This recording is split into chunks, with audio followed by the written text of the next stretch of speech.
Olá, queridos, eu sou o pastor André Luiz e eu quero começar dizendo: hoje é o dia da sua vitória. Vem comigo, pois eu tenho certeza de que Deus tem uma palavra para o meu e para o teu coração nesta manhã.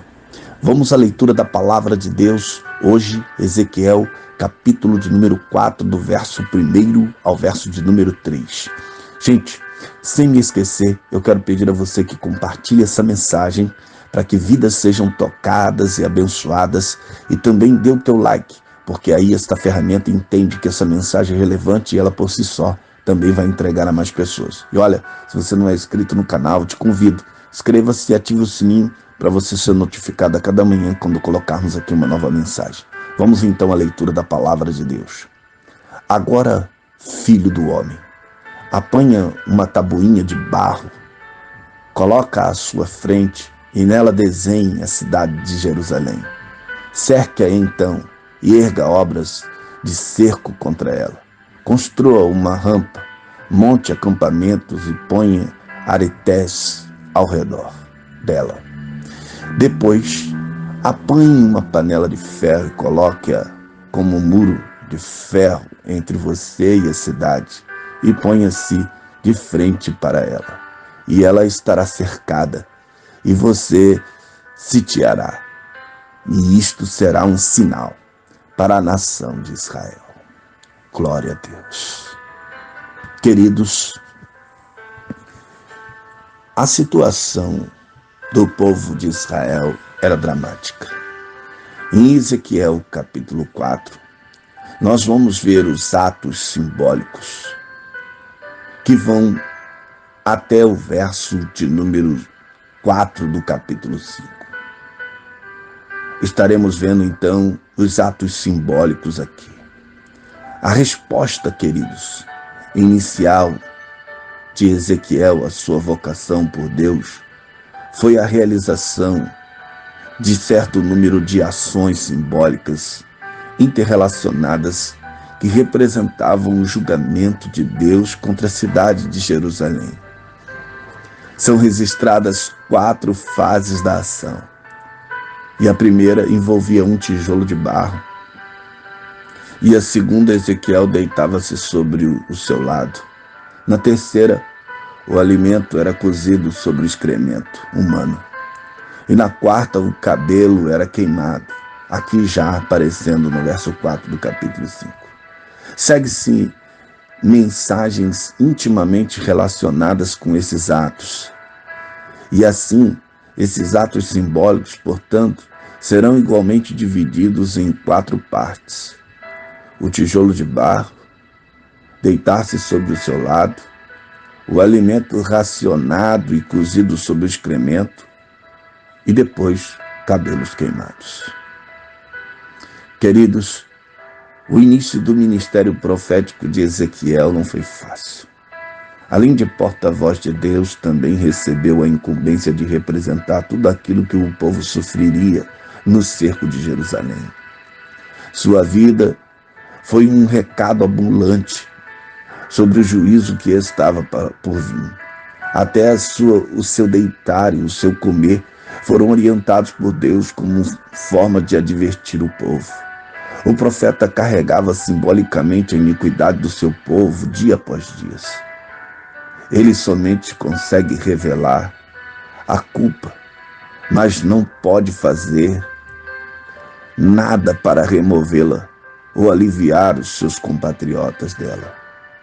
Para cada ano de iniquidade, Ezequiel precisava ficar deitado um dia por lado, em um total de 430 dias.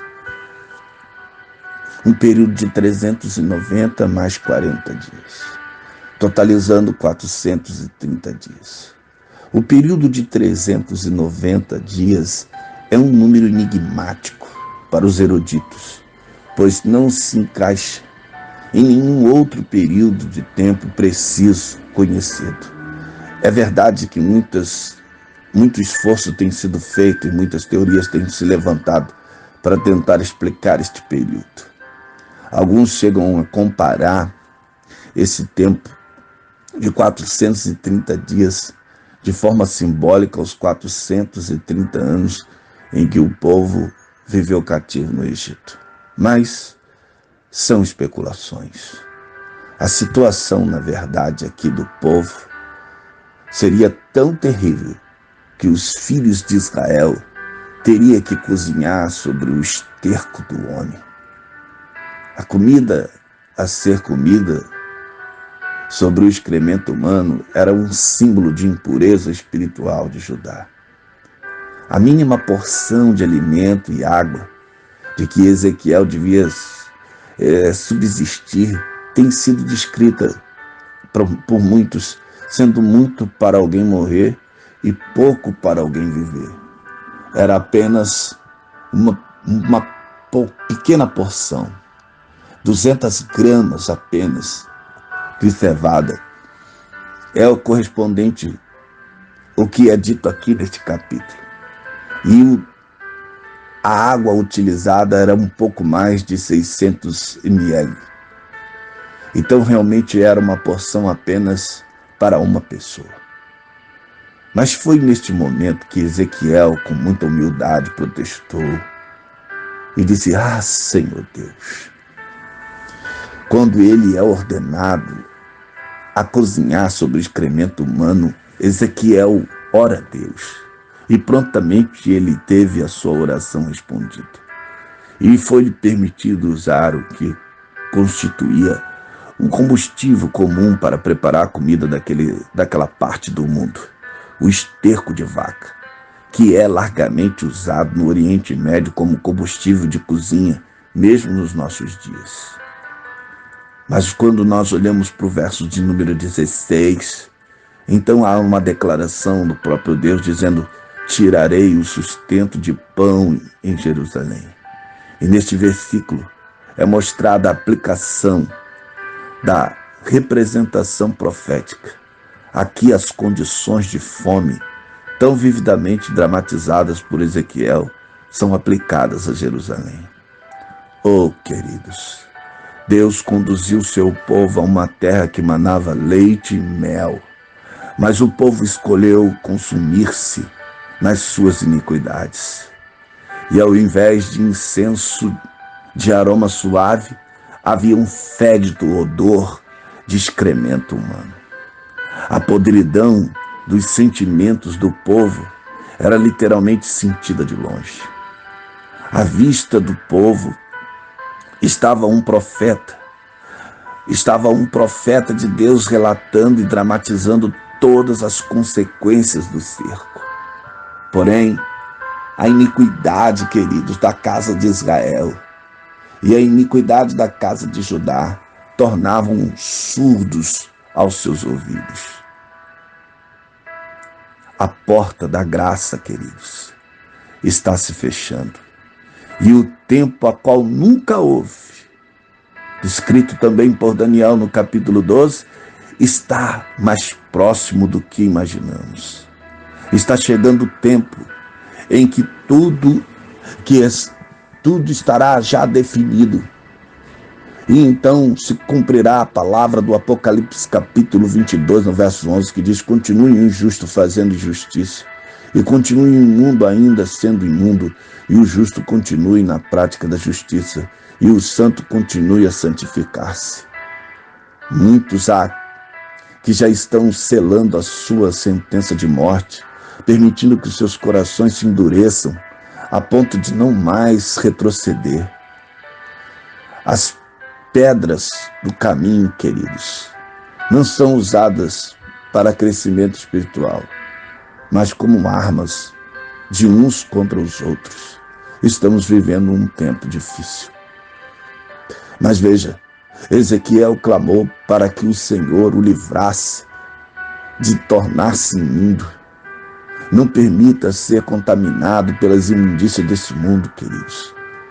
Como Ezequiel, clame ao Senhor por auxílio, pois a oração é o leme que nos conduz na direção de Deus. Por isso eu te convido nessa manhã, ore comigo agora. Vamos pedir a misericórdia de Deus. Querido e eterno Deus, nesta manhã eu quero clamar ao Senhor e te pedir pela tua misericórdia. Ó Senhor, guarda-nos de nos contaminarmos, guarda-nos de nos endurecermos ao ponto de não podermos mais retroceder. Alguns perderam a sensibilidade, alguns perderam a capacidade de se arrepender e de tornar atrás e reconhecer o quanto precisam da misericórdia e da graça do Senhor. Mas, ó Deus, Senhor, nós clamamos nesta manhã para que a tua misericórdia, Senhor, ó Deus, alcance alguns que estão ouvindo esta palavra e que possam, Senhor, se arrepender e se humilhar diante de ti e serem curados pelo Senhor. Meu Deus, esta é a oração do teu servo nesta manhã, em nome de Jesus. Amém. Queridos, eu vou ficando por aqui, mas eu quero declarar sobre a tua casa. Deus abençoe a tua casa, Deus abençoe a tua família, Deus abençoe a tua vida, querido, em nome de Jesus. Amém.